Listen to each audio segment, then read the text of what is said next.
Hi, and welcome to episode number 212 of the Savvy Social Podcast. This is a show dedicated to helping passion-led entrepreneurs and business owners learn how to use social media as a tool to grow your business.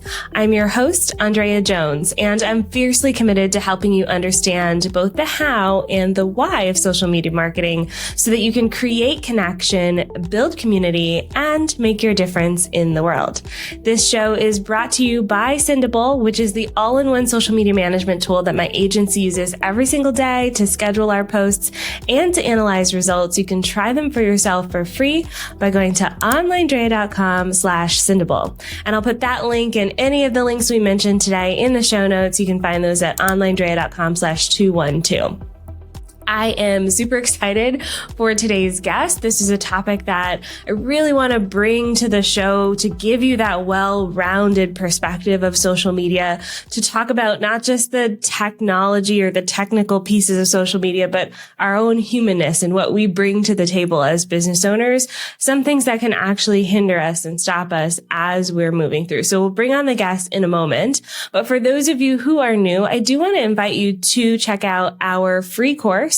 You can find it at OnlineDrea.com/free. It is our Costco sample size version of what our programming is like. So gobble it up, get your social media strategy fully outlined, as well as get some captions, graphics, and done for you content that you can just swipe, steal, use it today. You can find that at OnlineDrea.com/free. Today's guest is Tanya Geisler. Tanya is a certified leadership coach, a TEDxWomen speaker, and a writer who teaches high-performing leaders how to combat that imposter complex and lead with impeccable impact so that they can achieve their ultimate goals. Her clients include best-selling authors, head of industries, MPs, public speakers, leaders, entrepreneurs, and rockstar motivators. Tanya, welcome to the show. Delighted to be here. Thank you so much for the invitation. I'm just thrilled to be having this conversation with you. I'm super excited as well because when I started following you on social media, I actually think two of my business friends were in one of your programs and they were talking about, what you bring to the table as a coach versus, everything else that's out there in the industry. And I was like, I need to follow this person on Instagram. And that's how I kind of came into your orbit. But for those who are listening, talk to us a little bit more about, how you started on this business journey of diving into all things imposter complex. Oh my goodness. I haven't been asked this question in a while and I love it. I've been doing this work since 2007. I mean, professionally since 2007. I've been doing the work of the imposter complex, of course, my entire life. It's been a lifelong exploration, shall we say. But I started coaching in 2007. That's when I did my certification, et cetera, through Coach Training Institute. And, I recognized this through line. It didn't matter who I was working with, whether they were, a New York Times bestselling author or, somebody who was trying to get their side hustle into a business. There was this through line that I recognized so deeply as the imposter complex. And I was invited to do a TEDx talk in 2012, coming up on 10 years. My goodness. And the theme was the space in between what we believe is real and what is actually real, which is a lot to cover inside of 20 minutes, as you can imagine. So I really went to look, what is that grandmama? What is like that really big belief that that is holding folks back? And it was this imposter complex experience. So there's nothing quite like being invited to do a TEDx talk to have you get real clear, real fast, really focused on what it is you want to serve up. And so that really was the moment in which I became very concise and clear about what I was here to do. I call myself a reluctant expert in the imposter complex, meaning I didn't necessarily go looking for it, but it continues to look for me in all that I do as a leader, as a coach, as a parent, even. All of the places that matter to me, it's where it shows up. So I've got really rock solid tools to help folks navigate it. Because it's really a traveling companion. So that's how I came to this body of work. Again, it was something that was always here. And then I was my hand was forced to be very clear about it. And that was that amazing opportunity with TEDx. Yeah. Yes. And I love that journey because I like how you said it found you, and it's kind of, encouraging you to stay in that lane. How does imposter complex show up for us as business owners? What does it look like? How can we identify if it's something that we're even struggling with?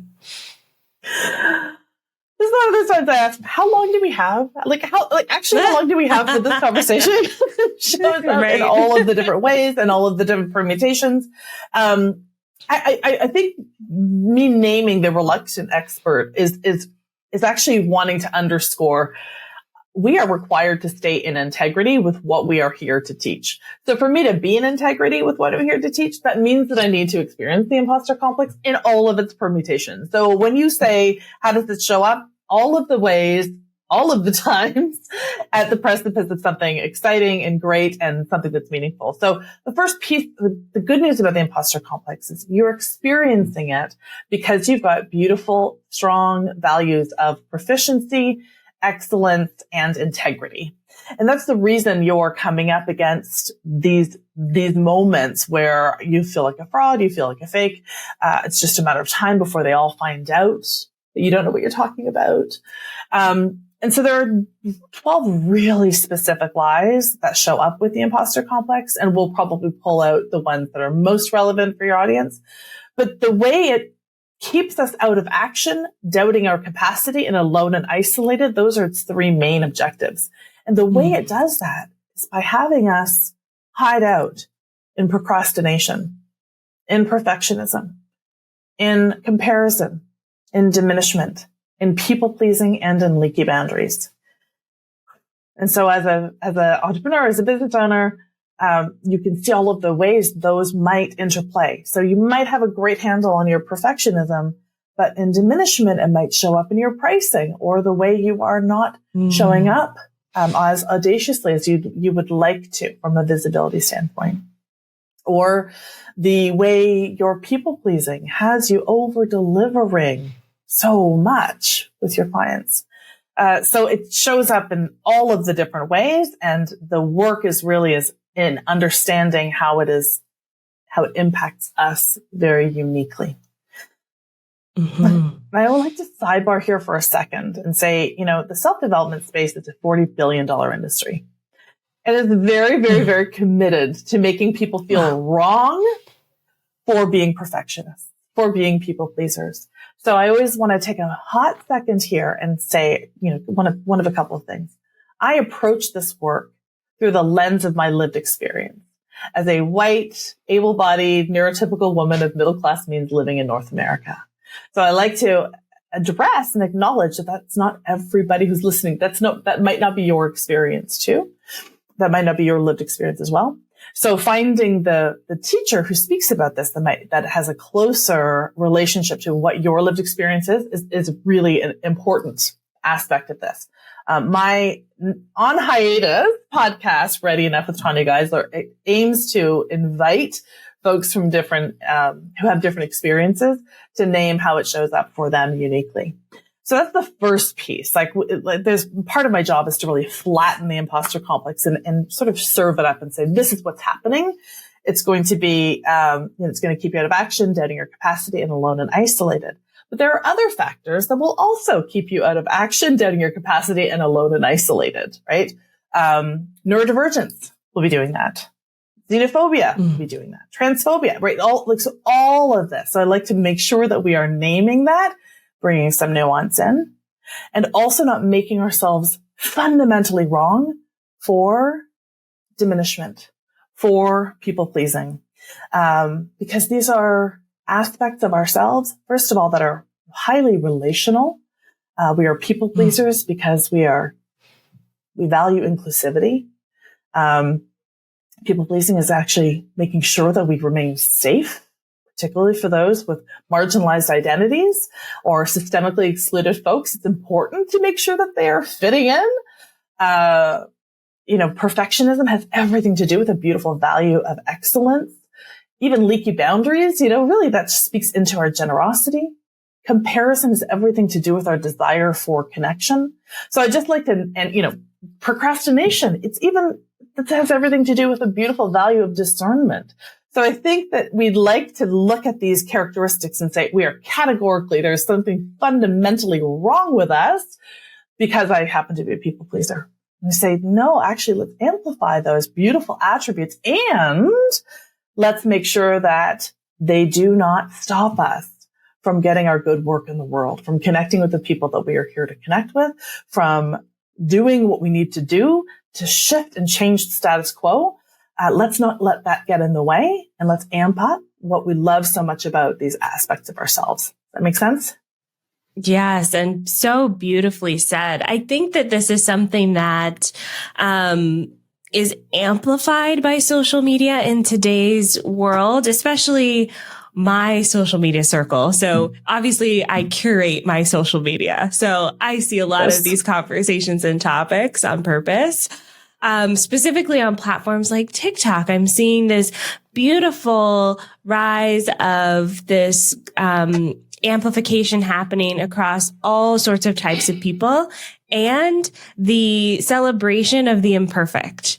And I think that's where we can really thrive as an online community is not the, perfectly curated Instagram model photo, whatever the case may be, but celebrating, the different, for instance, I keep falling into mom talk. So it's what moms look like in a variety of styles and parenting types and, non-traditional, family types and all sorts of things where, it's kind of opening up that experience and having people share that vulnerability of their own experience, which makes me more aware of other people's experiences. I love it all. It's such a beautiful, beautiful thing to say. I love it. Absolutely.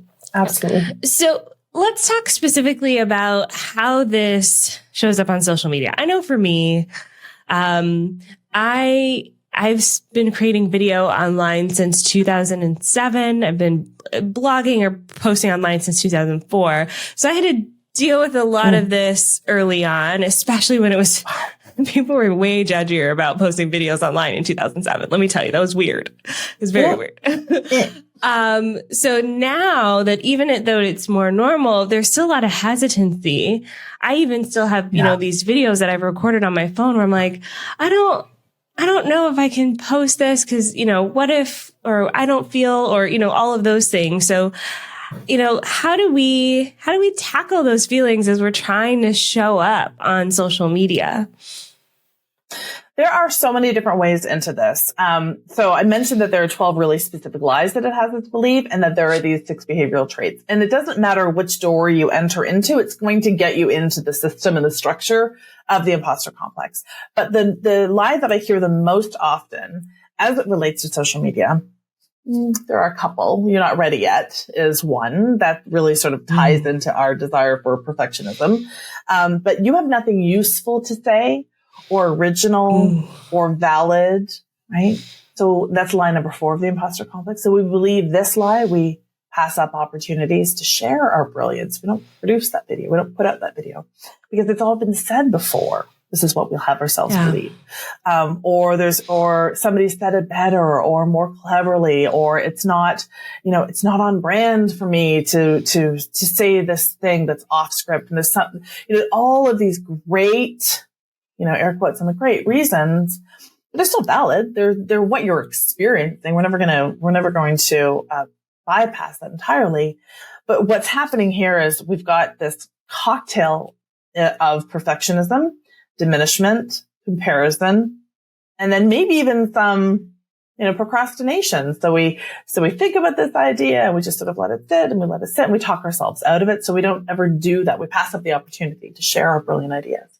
So to your point, what's really exciting to see is we're starting to really understand that your way is the way, your perspective, the way that you will say and offer up what you have uniquely to say from your lens, from your lived experience, from that place is what makes it valuable. There is truth in that It sounds like such an old person thing to say. I was having a conversation about old people today with my kid because, I'm about to turn 50. So that is clearly, that is the outer edge here. So we could talk about ageism all the day long. But, there really is a way in which there is nothing new under the sun. It has been said before. The work that I'm talking about here with the Imposter Complex, this was named back in 1978, but it's been around. It's an instrument of evolution. So but all I can do is talk about it from my lens of experience. And my people want to hear it from my way, from the deeper analysis that I've been doing, from my lived experience. So mom styles, right? Like, that's the point. We have to bring our own unique perspective to the very topic. And that's how people will be able to hear us, right? They'll be able to hear the resonance because it's what we are here to talk about in our own specific way. So I invite people, so I know you do, Andrea, to tell people that your way is the way. So when we get stuck in comparison, well, I can't say it like this because that person said it like that. Your way is the way, and serving up the best of what you have learned in the truest and most aligned of ways will be the most resonant way that you can communicate with your people, and your people are dying to hear from you in your way. Yes, your way is the way. I want to underline that for everyone. Tweet it out, quote it, love it. I think that's so refreshing and relieving for a lot of people, especially since you did kind of call out it. Everything has been said before, but your way hasn't been said before. I really, really like that. And I think even, some of the places where I see this showing up where, some of our students and clients go, well, I don't want to come off as on Instagram Reels, or I don't want to appear this way when I'm posting that. And it's really shaping your own, just reflecting your own self and your own story that is the most impactful. So as we kind of dive deeper into this, I'm curious how this shows up for you specifically, because I know you're pretty active on Instagram, or you create your own way of doing things. I mean, I watch your stories. I see your stories happening. So talk to us about how you approach this yourself as a leader and kind of being an example of what's possible.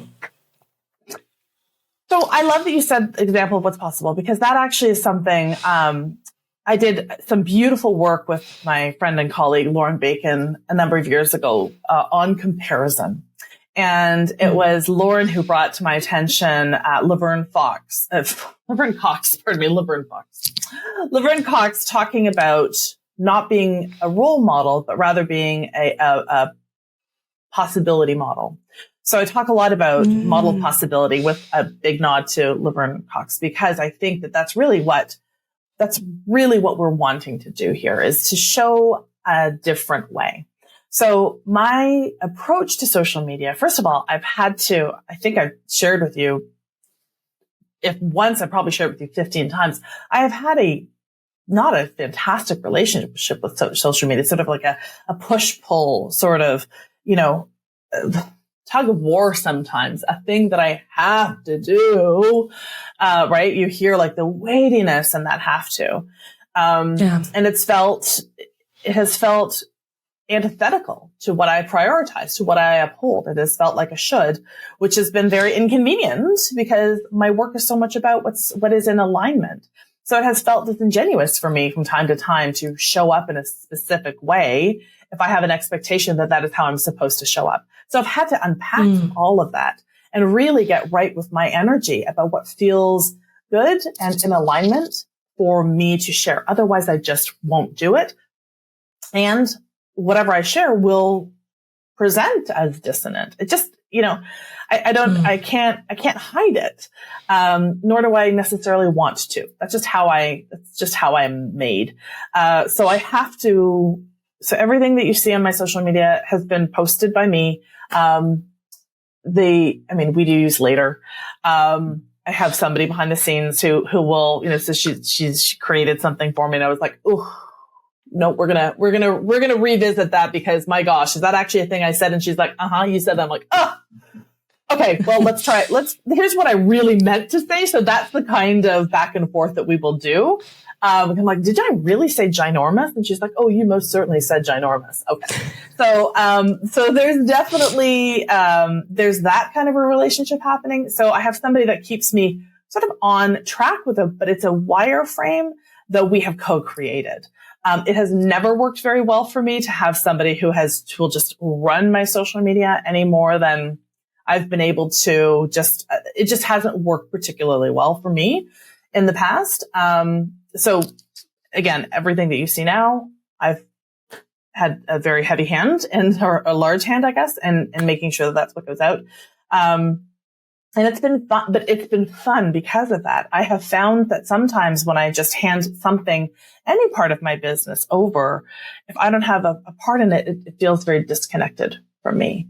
And you can see that though in my rather, Jurassic growth. If you're paying attention, I don't have massive numbers, on social media. And so if that's important to you, then I don't know that I would necessarily recommend doing it the way that I've done it. That's just the truth of it. And that hasn't been what's been most important to me. Has been about connections and making sure that I have a place to be able to show up as authentically and as in alignment as possible, and still make sure that people are clear what they're coming to my feed for. It's going to be content about the imposter complex. It's going to be a more critical look at the imposter complex. It's going to be a deeper look at the imposter complex.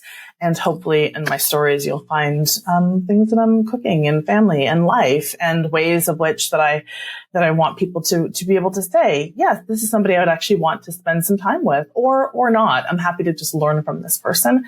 And I know that she will be able to connect me with my next right teacher, because she seems to know other people. So I like to amplify other people's voices as well.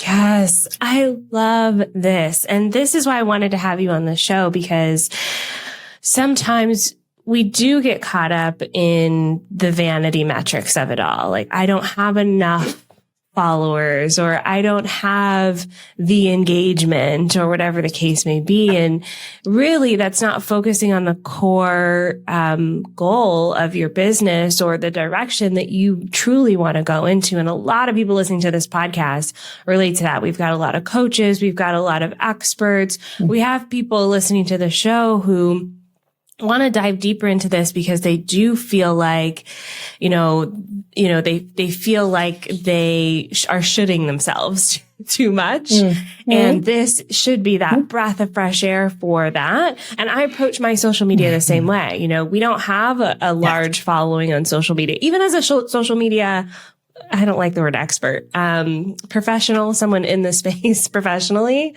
I don't need it. I have a thriving business, and social media is just one area that I use to market that business. And so, I love that approach for yourself and the clarity for yourself on how you want to show up as well. You have some support in certain areas, but you like that connection piece. And so you choose to do that. As you're kind of going through this content plan, using Later to kind of schedule out posts. How do you analyze if things are working, or when do you decide to switch things up, or like maybe layer on a new strategy? What's your approach for that? Well, this is so full transparency. I absolutely hold you as an expert. So I hope that's not uncomfortable. Which is the very reason I've brought you in to teach my groups, because I don't have a fantastic way to codify what's working and what's not working. I mean, absolutely, we have metrics, and we know what converts. Is that a thing we say? Where folks are engaging, where folks are disconnecting a little bit more. We understand that we do have the numbers, and honestly, because the way I've approached it, I just continue to do as I do. So we haven't really, it's been a while since we've really tried to, turn things around in any way, shape, or form. I've been dabbling in reels. I mean, when I say dabbling, let me say like dabbling. There's the new lipstick that I bought from Cheekbone Beauty because it's amazing, and a bunch of things that I was cooking, but I've really just been playing with it. And so honestly, I will be deeply transparent with you. We really are not following a particularly stringent strategy. It's more of I need to check in with my energy. And if I feel like it feels very dissonant, that's when we start looking at what's working, what's not working. And then we calibrate, I will say accordingly. And I don't mean accordingly, like if it's pointing us in this direction, that is the direction we'll go. I just mean very mindfully, is that the direction we want to go in? And it might not be, and we may just simply stay the course. Yes. That's been how we've approached it all along. Yeah, I like that too, because I think as much as I talk about metrics and what we should be looking at and how to analyze if it's working, the most important metric is if it's working for you as a business owner, yeah. right? Yeah. I heard a stat recently that said you should be posting, it said something like on TikTok 3 to 5 times a day or something like that. And I was like, what? Yeah. I mean, even if that's the best way to do things, I don't even have that kind of time. Like, I don't want to do that at all. And so it is like checking in with yourself as well. Yeah. And I think too, about that model of possibility, I want to make sure that I am modeling something that I think is reasonable for other folks as well, because comparison runs so deeply and so rampantly. I don't want to, it feels disingenuous for me to show up in a specific way that doesn't feel aligned for me, because I know that folks are going to look at that and say, well, that seems like a really good approach. I'm going to do that too. Meanwhile, behind the scenes, I'm burning out, or I'm feeling frustrated, or I'm feeling resentful, I'm feeling all these things. I really want to be able to say, what you see me do is because it's aligned. We can find your way. And also, if you are really interested in doing social media in a way that is truly, truly aligned for you, and also want to be a little more hands-off, may I recommend my friend Andrea's agency? Right? Like, we have to recognize too how we move best. And that for me is fundamentally what my work is about. So yeah, I'm very transparent that social media is one aspect that it's a little like every once in a while I need to go under the hood and try to figure out how this thing works. But for the most part, I'm still just going to probably run it. And also we may switch direction in 2 years' time. You'll know when we do, but for the most part, it continues to be fun. It continues to connect me with folks like you. I think it's a really deeply important tool, obviously, and certainly haven't cracked the code on it. Yeah. Honestly, I don't know if anyone has. That's my stance. I'm sticking by it. I do think that, there are a lot of people who spend a lot of time on it. And then there are a lot of people who, like most of our listeners, have businesses to run and lives to lead. So this leads me to one of my last questions, which is about this balance of, specifically the notification side. You talked about building a community and building connection, but sometimes it does feel like we have to be on all the time. So how do you approach that in your own work? Making sure that you are present when you feel that alignment, but also, you can put your phone down and live your life occasionally, perhaps. I don't know. Exactly that, where I'm just really, I was just writing about this in my newsletter this week, where I'm not taking call. I just reorganized things a little bit in my life. I'm not taking any calls on Mondays and Fridays, at all. Well, that's not entirely true. I'm taking some calls. It's mostly no calls Mondays and Friday. And my phone has been off in the evenings. The notifications have been off in the evenings. And so my time is first hour of the morning when I'm at once I've done all my practices. I just about to say all of my practices over there in that chair, all the journaling, all the mindset, all of that. Then I'll spend about an hour connecting with folks, because that's when I have probably some of my best energy is first thing in the morning. And then notifications are mostly off, as I go about my workday. And then I'll check in one more bit before I log off for the day. And then if there's something that is, I've just posted something or we have something that's happening, I will check probably one more time in the evening, but for the most part, it's off and I'm just pretty specific about that. I don't have, one of the things we haven't cultivated that well is a lot of engagement type questions. I understand how that works. But I haven't done it because I'm not as judicious or mindful about being sure that I'm responding to absolutely everybody. And then when I do, it's sort of in one fell swoop. So that's not necessarily a way that and it's probably shown up in some of our growth too, that we're not I don't engage as frequently as some folks do, to be certain. Again, just because my life just doesn't really lend itself to that. And I don't want to create any so much of my work is about helping people access what works for them. So I don't want to create this false sense that I'm going to be able to do spot coaching, in the comments or, with DMs. So that's just, for me, it's a bit more of a boundaries piece, that I've been pretty diligent about upholding. So it's definitely a fine balance. But I don't ask the big questions because I don't want to create this false sense that I'm going to be able to support somebody through in the comments or the DMs, what they're going through as it relates to the imposter complex or other, leadership challenges that they're facing. So it tends to be a little more broadcast than as engaging as I'd, probably would like to have it be. But we're just continuing to find our way.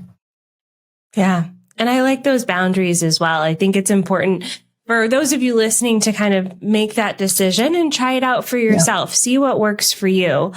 Because if you don't actually decide, then it's very easy to get swept away by what the app wants with these fake notifications. And I hate that one that's like, 90% of people are engaging with this post. It bothers me.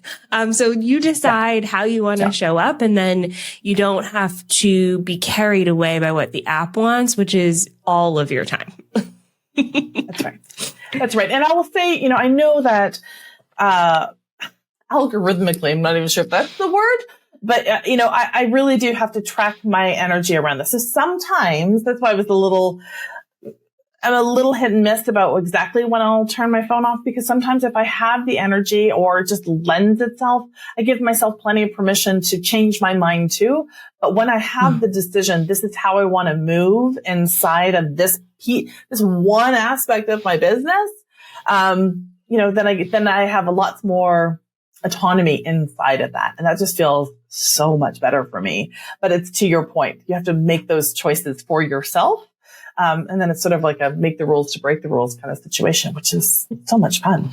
Yeah, definitely. I love it. I love a good rule breaking moment too.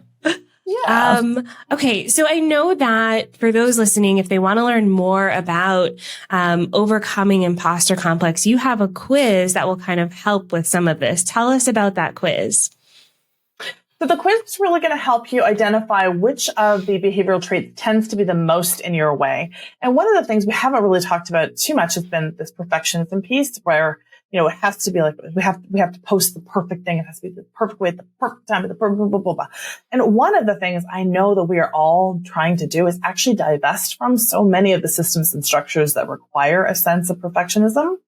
So even though as you fill out the quiz and it's going to tell you that maybe it's diminishment or maybe it's people pleasing, I also want to just name that there is typically for us entrepreneurs, there is this undercurrent of perfectionism that tends to run through because we do value excellence. We do value really good work. And this is what I love about us. So this, so as you do the quiz and it tells you, might be comparison, it's going to give you some places to go. It's not going to make you feel terrible about the fact that you compare. It's going to remind you that comparison is actually a brilliant tool for you.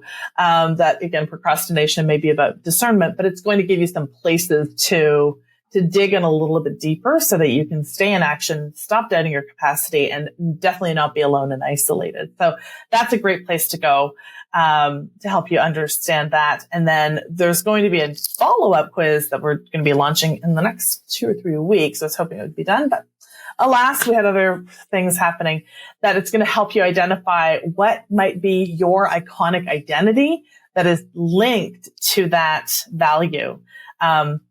So if you do find that it's perfectionism, then I invite you to lean more into the CEO that you are. If you do find that it's, people pleasing, I do invite you to lean more into the host that you are. And if you think about yourself as a host and you apply that to social media, then you start to recognize why you want to, it can feel overwhelming for you because you want to make sure that everybody's needs are attended to on social media. Whew, that's exhausting. So no wonder you're approaching it with this oh boy, that's far too much for me. So it's going to help you unpack some of that and give you some places to go forward. That's what we want. I need to take this quiz myself because I think I'm a people pleaser. As you were talking, I was like, oh yeah, that sounds about right. I feel like I want to take care of everybody, which is not necessarily a bad thing, but just having those boundaries around what that is. Yes. Okay. Well, I'm going to take the quiz. Those of you listening, check it out. OnlineDrea.com/212. I'll put that link and all of Tanya's links. Where else can people connect with you? Where's your favorite platform?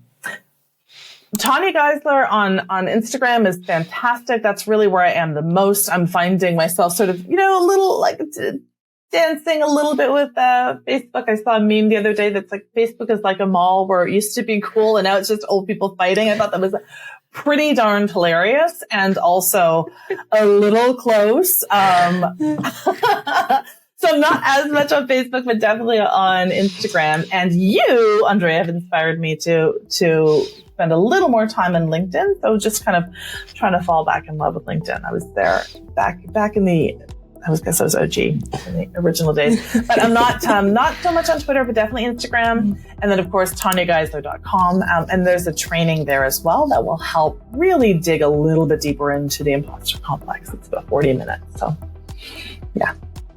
Thank you so much for having me. This has been really fun.